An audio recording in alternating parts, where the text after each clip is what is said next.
Bonjour à tous et bienvenue sur le plateau de Bonjour chez vous. Aujourd'hui, notre thème du jour est « As-tu un cœur de disciple ?» Et je suis avec Frank et Omer pour en parler. Bonjour messieurs. Bonjour Evelyne. Comment ça va Evelyne? Ça va bien, merci. Et toi? Et vous? Moi ça va bien. Et toi, as-tu un cœur de disciple? Ah, je l'espère. Sincèrement, je l'espère de tout mon cœur parce que sinon il y a un problème. Il y a un problème. Un cœur de disciple, c'est un cœur comme celui de Jésus, un cœur qui est tourné vers les intérêts du royaume, un cœur qui est tourné vers les perdus. Voici ce qu'est un cœur de disciple. Et Frank, pour rester dans notre thème, tu vas répondre à une question aujourd'hui dans Passage. J'ai une question d'Elisabeth de France qui a demandé comment faire pour évangéliser en quelques minutes. Et je vais répondre à cette question en utilisant 5 points. Ah, c'est pas 4? Non, c'est 5. C'est 5, d'accord. 5 points. 5 points. Un point par minute alors. Un point par minute et ça va aller. Et je vais montrer aux gens comment être efficace en répondant à une question. Ben, ils vont faire pareil en évangélisant et ça va être génial par la grâce de Dieu. Excellent.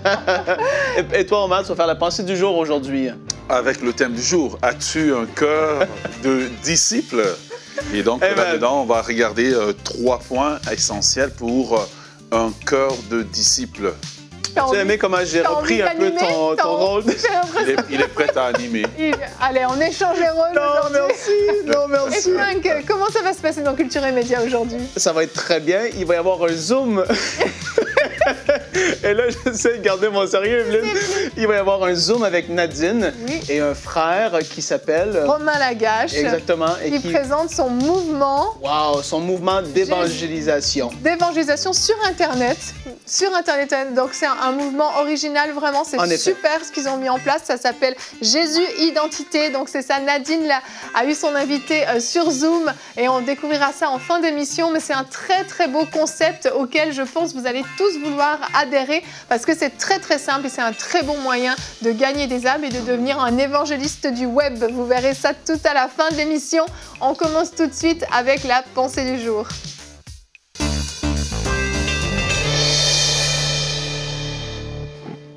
Alors, le titre de la pensée du jour aujourd'hui, c'est comme l'émission, c'est « As-tu un cœur de disciple ?» Dans Actes chapitre 13, le verset 22, alors que Pierre est en train de parler, il répète les paroles de Dieu dans l'Ancien Testament qui dit « Je trouvais en David, fils d'Isaïe, un homme selon mon cœur qui accomplira toutes mes volontés. » Et j'aimerais souligner que Dieu dit « J'ai trouvé ». Si Dieu a trouvé, c'est parce que Dieu cherche. Et ce que Dieu cherche, ce sont des hommes et des femmes selon son cœur. Et les hommes et les femmes selon son cœur, c'est les hommes et les femmes qui ont un cœur de disciple parce que le disciple est appelé à ressembler à son maître. Et donc, j'aimerais dire que Dieu est en train de chercher ton cœur. Dieu cherche nos cœurs. Dieu veut que nos cœurs soient des cœurs de disciples, des cœurs qui vont lui ressembler. Alors que Dieu est en train de chercher le cœur, il est étonnant de voir comment, dans la société d'aujourd'hui, qu'est-ce qu'on cherche? On cherche l'apparence, on cherche les muscles, on cherche la beauté, on cherche beaucoup de choses qui sont de l'extérieur, mais le cœur de Dieu, c'est de les chercher vers l'intérieur. Voilà pourquoi dans 1 Samuel, chapitre 16, le verset 17, il dit que l'Éternel ne considère pas ce que l'homme considère. L'homme regarde à ce qui frappe les yeux, mais l'Éternel regarde au cœur. Donc le but de Dieu, depuis le temps de David, Dieu cherche des hommes et des femmes selon son cœur. Il ne cherche pas des hommes avec du talent, il ne cherche pas des hommes éduqués, il ne cherche pas des hommes qui ont de l'argent, parce que Dieu possède toutes ces choses-là. mais ce que Dieu cherche, ce sont des cœurs disposés à être l'extension de son cœur sur la terre. Le cœur de disciple est une extension du cœur de Dieu sur la terre. Alors vous me poserez la question aujourd'hui, comment développer un cœur de disciple? Eh bien, un cœur de disciple, c'est très simple. Premièrement, renoncer à vous-même. Vous ne pouvez pas avoir un cœur de disciple si vous voulez toujours continuer à vivre pour vous-même. Mais vous devez renoncer à vous-même selon Matthieu 16, 24. Si quelqu'un veut être mon disciple, eh bien qu'il renonce à lui-même, qu'il se charge de sa croix et qu'il me suive. Deuxième des choses, que les intérêts de Dieu ou ce que Jésus appelle les affaires du Père Céleste doivent devenir le centre de votre vie. Occupez-vous des affaires du Père Céleste. Quelles sont les affaires du Père Céleste? C'est l'avancement du royaume, c'est que des âmes soient gagnées pour que le royaume avance. Une fois que cela devient votre intérêt, là vous avez fait le deuxième pas. Et le troisième pas que vous devez faire, eh bien, l'apôtre Paul utilise cette expression, il dit « devenez imitateur de Dieu ». Ça veut dire aimer ce que Dieu aime et détester ce que Dieu déteste. Donc, Dieu devient la référence, le point de référence entre ce que j'aime et ce que je n'aime pas. Mes valeurs ne sont plus celles que la société m'impose, mais celles que le royaume m'impose maintenant. Donc, Éphésiens 5, 1. Aimer ce que Dieu aime et détester ce que Dieu déteste. Et je termine en vous donnant le verset que je vous confie aujourd'hui. C'est Jean 12, 26 où Jésus dit « Si quelqu'un me sert, qu'il me suive. Et là où je suis, là aussi sera mon serviteur. Si quelqu'un me sert, le Père l'honorera. » Et ce que j'aimerais vous dire, c'est que Jésus est dans les rues de votre ville. Sortez dans les rues de votre ville. Jésus est dans les métros de votre ville. Sortez dans les métros. Jésus est au marché. Sortez au marché. Vous ne pouvez pas être enfermé dans les quatre coins des quatre murs de votre église, de votre appartement et vous dire que vous avez un cœur de disciple. Soyez là où Jésus est. Et la Bible nous dit que Jésus marchait de lieu en lieu, annonçant la bonne nouvelle, guérissant le malade. Si vous avez un cœur de disciple, je vous invite à sortir, aller là où Jésus est. Que Dieu vous bénisse. Amen, amen. Merci Omer, merci beaucoup. Notre verset du jour, Omer nous parle justement de Jésus et comment il fonctionnait. Luc 2 au verset 49, alors qu'il n'était encore qu'un enfant, un jeune ado, il a dit à ses parents, « Pourquoi me cherchiez-vous? Ne saviez-vous pas qu'il faut que je m'occupe des affaires de mon Père ?» Jésus savait qu'il devait faire ce que Dieu attendait de lui. Et il nous a transmis une mission quand il est parti. On le sait, il a dit « Allez, faites de toutes les nations des disciples ». Il nous a transmis cette mission-là et il s'attend à nous trouver en train de nous occuper de ses affaires finalement, qui sont les affaires de Dieu. Et c'est notre mission, c'est notre mandat en tant que disciple de Jésus-Christ. Un disciple, c'est quelqu'un qui suit son maître. C'est quelqu'un qui fait les mêmes choses que son maître, qui marche sur les traces de son maître. Jésus nous a montré un exemple par excellence. L'exemple ultime, il allait partout de lieu en lieu, comme tu le disais, il guérissait, il délivrait, il prêchait la bonne nouvelle du royaume, il disait le royaume de Dieu est arrivé, il est là. Et c'est notre rôle à nous aussi de pouvoir être ses disciples, ses voix dans ce monde de ténèbres qui vont apporter cette bonne nouvelle. Mais c'est tout un défi parce qu'on est confronté à beaucoup de choses qui nous empêchent ou qui nous limitent dans cette action-là. Et ce que j'ai beaucoup aimé, Omer, dans ta pensée, c'est que tu as parlé du cœur. Parce qu'en fait, tout part du cœur, effectivement. Tout est une affaire de cœur. Est-ce que les intérêts de Dieu sont ancrés dans mon cœur? Est-ce que le désir de servir Dieu, est-ce que le désir de sauver les perdus est ancré dans mon cœur? Est-ce que le désir de voir le royaume de Dieu venir sur la terre est ancré dans mon cœur? Et ensuite, une fois que mon cœur sera pleinement enraciné dans la volonté de Dieu, ça va paraître sur l'extérieur. Mes actions vont aller de pair avec ce qu'il y a dans mon cœur. Et ta pensée nous pousse vraiment dans cette direction-là. Je trouve ça excellent.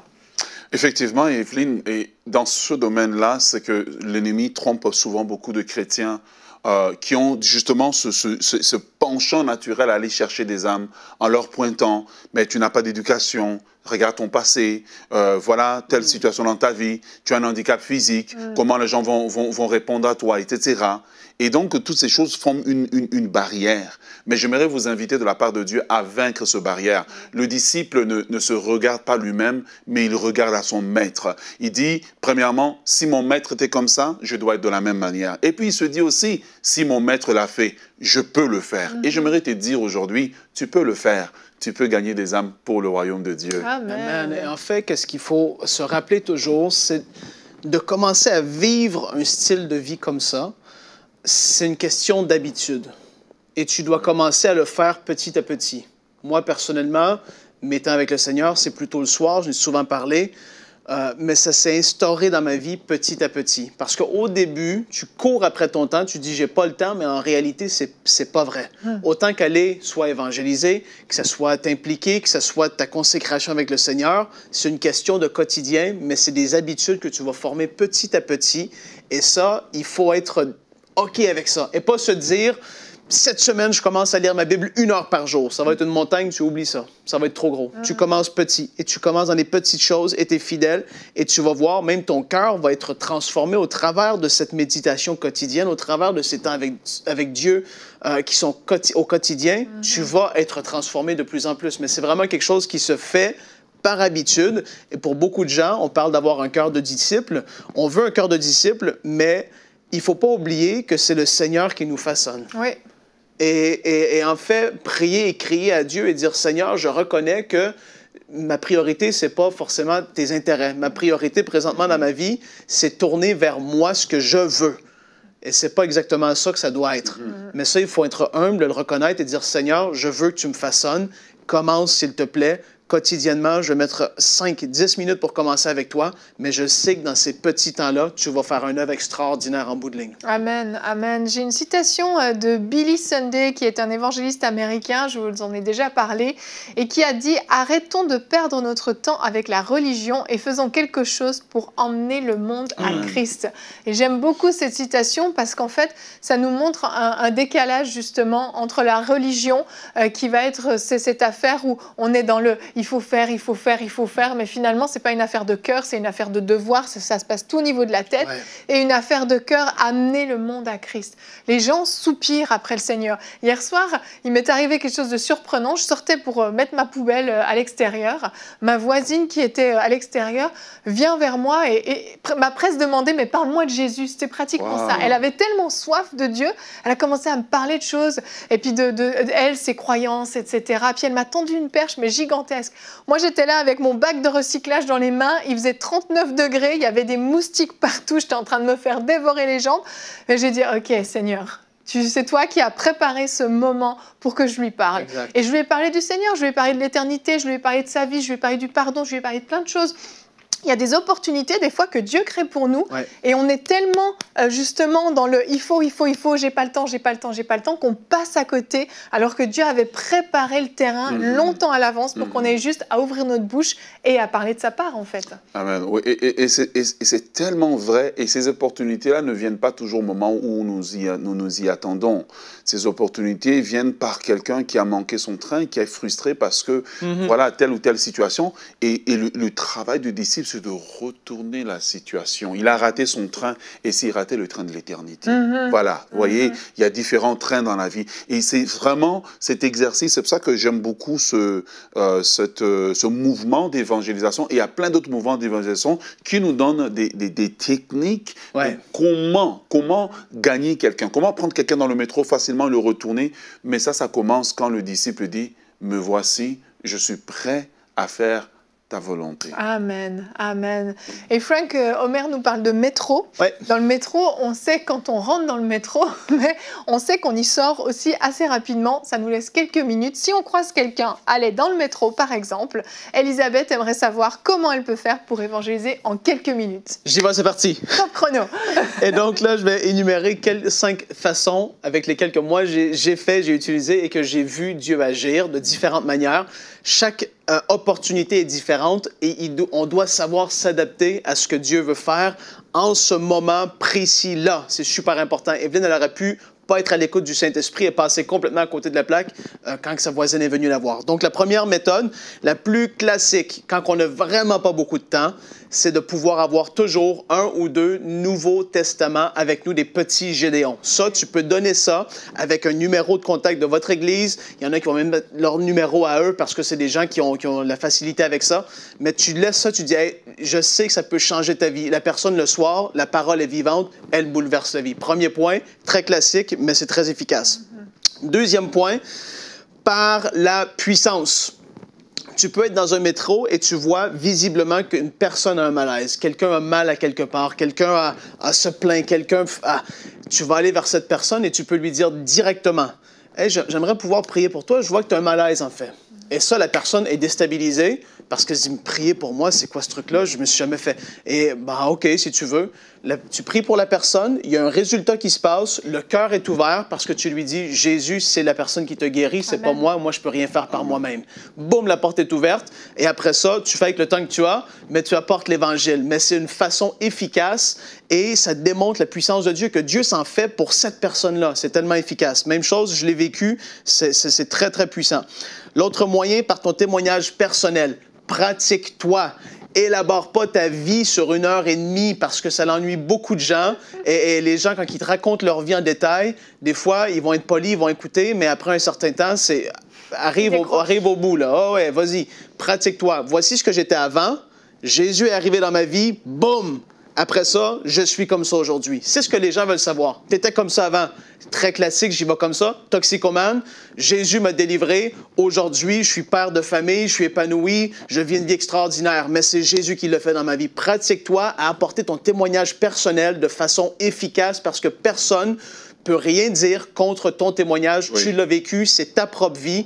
Les personnes ne peuvent pas assiner. Ils voudront dire non, mais non, je l'ai vécu. C'est ce qui s'est produit dans ma vie. Donc ça, c'est l'autre point. Prochain point, c'est qu'est-ce que tu as expérimenté un petit peu, Evelyne, hier, par le partage clair de l'Évangile. Tout simplement, il y en a, si tu es confortable en fait, et si tu le fais avec un cœur bien disposé, les personnes vont le ressentir. Si tu es là, un peu poussé dans le dos, comme si je dois le faire, tu vas le faire, tu vas partager, Jésus est mort pour toi, mais la personne ne va pas ressentir ton cœur. Elle ne va pas ressentir que c'est vrai ce que tu dis en fait. Et ça commence dans le lieu secret. Dieu nous façonne, nous met des désirs. Et là, tu vas être à quelque part dans le métro, tu vas être au restaurant. « Hey, monsieur, bonjour, comment ça va? » Il y a un monsieur tout seul qui lit son journal. Le monsieur, il va « Ah, ça va bien aujourd'hui, ça va bien. » Et là, « Ah, wow, et moi, je peux-tu vous parler?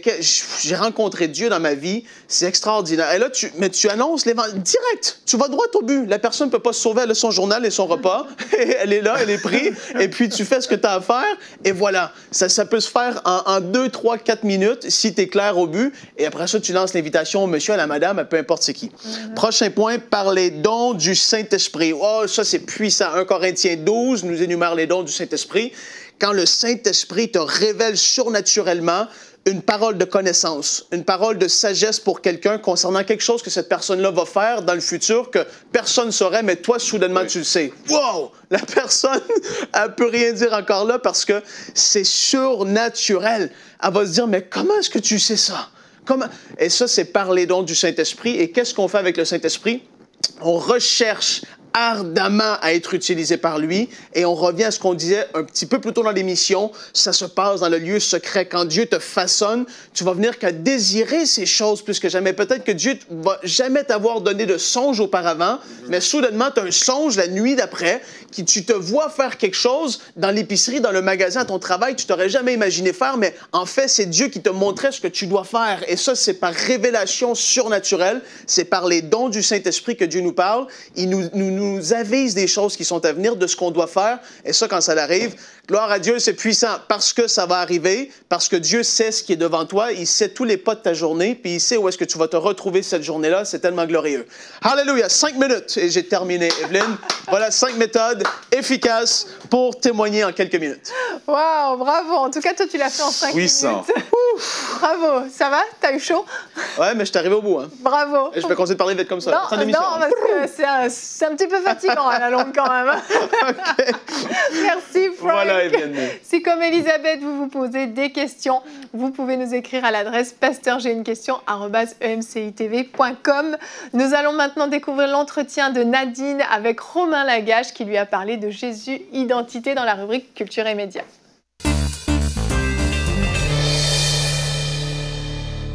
Bonjour et bienvenue dans cette rubrique spéciale Culture et Médias où nous recevons Romain Lagache de Jésus Identité. Bonjour Romain. Bonjour Nadine, bonjour à toute la famille de MCI TV. Très contente de t'avoir sur cette émission Bonjour chez vous aujourd'hui dans cette rubrique Culture et Médias où est-ce qu'on va parler d'une plateforme d'évangélisation digitale, rien de moins que ça. Et on va tout de suite regarder une vidéo d'ailleurs explicative sur le sujet. Cette vidéo est extrêmement importante. Elle concerne la vie de millions de francophones. Il y a quelques semaines, au début de la pandémie du Covid, nous avons décidé de lancer une campagne d'évangélisation digitale. Au moment où tu vas voir cette vidéo, plus de 27 000 personnes ont été touchées par le message de Jésus-Christ au travers d'un e-book qu'il leur est offert. Ta voix compte. Je répète, ta voix compte. Si tu décides toi aussi de te lever avec passion pour annoncer l'évangile aux gens qui ne connaissent pas Jésus et que tu décides d'offrir ce e-book à plus de 100 personnes, nous pourrions atteindre des millions de personnes. Il y a 444 millions de francophones et ta voix compte parce que tu as la capacité d'offrir et d'atteindre des gens que je ne peux pas atteindre. Alors si tu veux servir Dieu, si tu as envie de voir des gens être sauvés, offre ce e-book au plus de gens possible et mobilise tes autres amis et frères dans la foi pour qu'ensemble nous puissions servir Jésus-Christ. J'ai une seule question à te poser. Est-ce que Jésus peut compter sur ta voix? Waouh, ok, ben Romain, alors tout de suite, je te demande de nous expliquer dans tes mots, c'est quoi en fait la plateforme Jésus Identité? Alors, ce n'est pas tellement une plateforme, mais c'est plus un mouvement pour remettre au centre de nos vies chrétiennes cette fin de l'annonce de l'Évangile. Et en fait, on essaye d'innover, on essaye de mettre en place des choses pour favoriser l'annonce de l'Évangile. Puis également, on poste des vidéos pour stimuler cette fin de retourner à l'Évangile.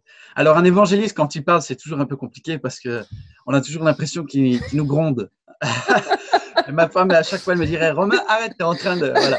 Mais parce qu'il y a tellement une faim de voir les gens être sauvés, que les gens vont mal, que les gens ont tellement besoin d'une solution et que nous la connaissons, qu'il est important pour nous de le redire haut et fort. Oui. Et justement, aujourd'hui, dans cette émission, on parle d'avoir un cœur de disciple.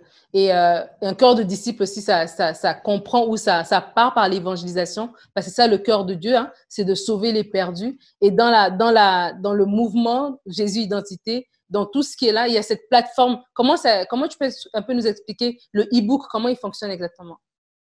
En fait, je rebondis déjà sur ce que tu dis. En fait, ouais, Jésus, il veut des disciples. Ce qui est incroyable avec Dieu, c'est qu'il aurait pu tout faire tout seul, mais non, en fait, il nous offre, et je dis bien, c'est une opportunité extraordinaire qu'il nous donne de travailler avec lui pour lui. Il aurait pu se passer de nous, mais non, en fait, il compte sur nous. Ça fait partie de sa logique d'amour qu'on ne comprend pas. On n'est pas parfait, on a peur, machin, mais il nous dit, je crois en toi et je veux que tu travailles avec moi. Je te veux dans mon équipe. Mais du coup, c'est la réalité. Et du coup, eh bien, au début du confinement, on s'est dit, ça ne doit pas nous empêcher d'annoncer l'Évangile. Alors, on a commencé avec quelque chose de très simple. On a commencé à faire une lettre qu'on a mis dans les boîtes aux lettres de notre quartier avec des évangiles. On a publié ça sur Internet et ça a été relayé par des youtubeurs et d'autres personnes. Et puis après, en quelques jours, on a réussi à faire un e-book pour annoncer l'Évangile. Et là, on s'est dit, tout le monde est chez soi. Tout le monde est en train de consommer de l'Internet un maximum. Il y a beaucoup de choses aussi qui se sont créées pour les chrétiens, et c'était très bien, mais pas beaucoup de choses pour les perdus. Et du coup, on s'est dit, là, il faut qu'on réagisse. Et sans prétention, parce qu'on y est allé avec toute humilité, on ne savait pas du tout comment ça allait prendre. Et on a créé ce e-book que l'on offre en fait en ligne. Et aujourd'hui, il y a 36 000 personnes qui ont pu entendre parler de l'Évangile. Et si tu me le permets, j'aimerais donner un témoignage. Oui, s'il te plaît. On l'a reçu. Donc, ça a été offert parce qu'en fait, le but et le principe, c'est que vous qui regardez cette émission, envoyez le lien du site Internet pour que vos amis téléchargent directement le livre et le CD qui sont en téléchargement gratuit sur ce site. Et donc, des gens ont joué le jeu et l'ont envoyé. Et on a reçu sur notre page Facebook un message d'une jeune fille extraordinaire qui nous dit « Bonjour, je me permets de vous écrire avec beaucoup d'émotion. Je connaissais rien à Dieu et puis j'ai reçu votre e-book. Et je l'ai lu d'une traite et j'ai commencé à regarder toutes vos vidéos. Je ne comprenais rien du tout de ce que vous dites. Mais il y a quelque chose en moi qui bougeait, entre parenthèses, Dieu, point d'interrogation. Et là, il nous marque, je voulais me prostituer, je fais des choses très mal dans ma vie, mais je vous assure qu'aujourd'hui, j'ai rencontré Jésus-Christ. Wow. Et juste ça, c'est énorme. Et donc, tout de suite, on l'a recontactée, on a demandé où elle habitait et on l'a mis en relation avec un pasteur, une église locale. Tout de suite, en quelques minutes, ça a été fait et c'est juste génial. Et c'est pour ces personnes-là qui sont perdues qu'on le fait. Et ne serait-ce que c'était pour elles, on a gagné. On a gagné. Amen. Ah, ça me touche, tu m'as déjà raconté, mais là, tu vois, j'ai les yeux pleins d'eau tellement ça me touche à chaque fois ce que Dieu fait. Et je veux vraiment encourager les gens pour aller pour aller télécharger le e-book. Où est-ce qu'ils doivent se rendre, en fait? En fait, le principe vraiment, c'est pas que vous alliez vous téléchargez-le pour vous, c'est bien, mais c'est que vous envoyez en fait dans un message personnel, et je dis bien dans un message personnel, l'adresse du site internet jésus-identité.com pour que les gens le téléchargent. Et pourquoi il faut faire ça? Parce qu'en fait, quand vous allez prendre contact de manière personnelle et pas faire un message groupé pour tout le monde, en fait, les gens vont déjà être touchés que vous vous intéressiez à eux, que vous preniez des nouvelles. Voilà, je pense à toi dans ces temps troublés et je me permets de t'offrir un livre qui parle de paix et d'espérance. Et nous-mêmes, on l'a fait, on est remonté jusqu'à nos collègues de faculté, on a repris tous nos emails, tous nos contacts Facebook, on l'a fait, on a passé des nuits entières et on a eu des retours extraordinaires. Et à l'heure actuelle, je peux le dire avec toute honnêteté, on a des gens non chrétiens qui nous suivent, qui fument de la drogue, mais qui nous disent « maintenant, je te suis parce que ça me parle ». Et on a réamorcé des dialogues avec des gens avec qui je n'avais plus d'échange depuis des années parce que le temps passe. Et en fait, c'est ça le principe. Vous êtes et vous avez la capacité là tout de suite d'utiliser cet outil pour annoncer l'évangile à vos familles, vos amis, vos collègues de travail, etc. Et il ne faut pas hésiter. Ah, vraiment, merci Romain pour ce temps que tu nous as accordé et merci à toi et à toute ton équipe qui fait un travail extraordinaire à travers Jésus Identité, à travers ce e-book. Il y a ce témoignage, mais il y en a d'autres aussi. Et je vous encourage à aller sur le site, à télécharger, à prendre le lien, à envoyer, comme Romain l'a expliqué, parce que vraiment, on parle d'avoir un cœur de disciple. Et ça, c'est vraiment avoir un cœur de disciple. Alors, merci beaucoup, Romain. Merci beaucoup à vous. Merci, merci. Alléluia, c'est vraiment un très très bel outil et je veux féliciter Romain et son équipe pour le travail qui a été fait parce que oui, je crois que ça porte du fruit. Je veux vous inviter à participer à ce mouvement, vraiment. Faites-en partie, c'est très très simple et ça vaut vraiment la peine, ça peut changer des vies.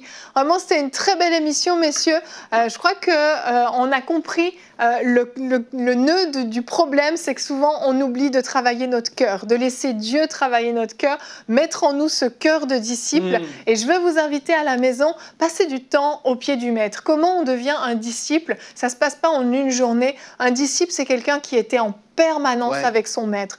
Passez du temps au pied de Jésus. Si dans votre cœur, le feu pour l'évangélisation ne brûle pas, le feu pour les perdus ne brûle pas, passez du temps au pied de Jésus. Et allez lire sa parole. Étudier les Écritures, ce que Jésus disait, ce qu'il a apporté, combien l'importance pour lui était que tous puissent être sauvés, que tous puissent entendre la bonne nouvelle de l'Évangile, à quel point il a donné sa vie entière pour qu'on puisse être sauvé, pour que chacun puisse avoir l'opportunité un jour de se tourner vers Dieu et d'avoir ses péchés totalement pardonnés. Passez du temps dans sa présence, laissez-le déposer dans vos cœurs son cœur pour les perdus. Je vous assure, vous allez vivre une transformation, j'en suis convaincue.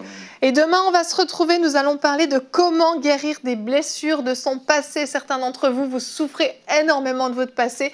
Eh bien, nous en parlerons demain. Nous aurons un très beau témoignage de Monique Lépine qui est venue dans la rubrique C'est mon histoire nous raconter comment justement, alors qu'elle a eu un passé très très douloureux, le Seigneur a mis son baume de guérison sur elle et elle a vécu une transformation. Sa vie a été complètement changée.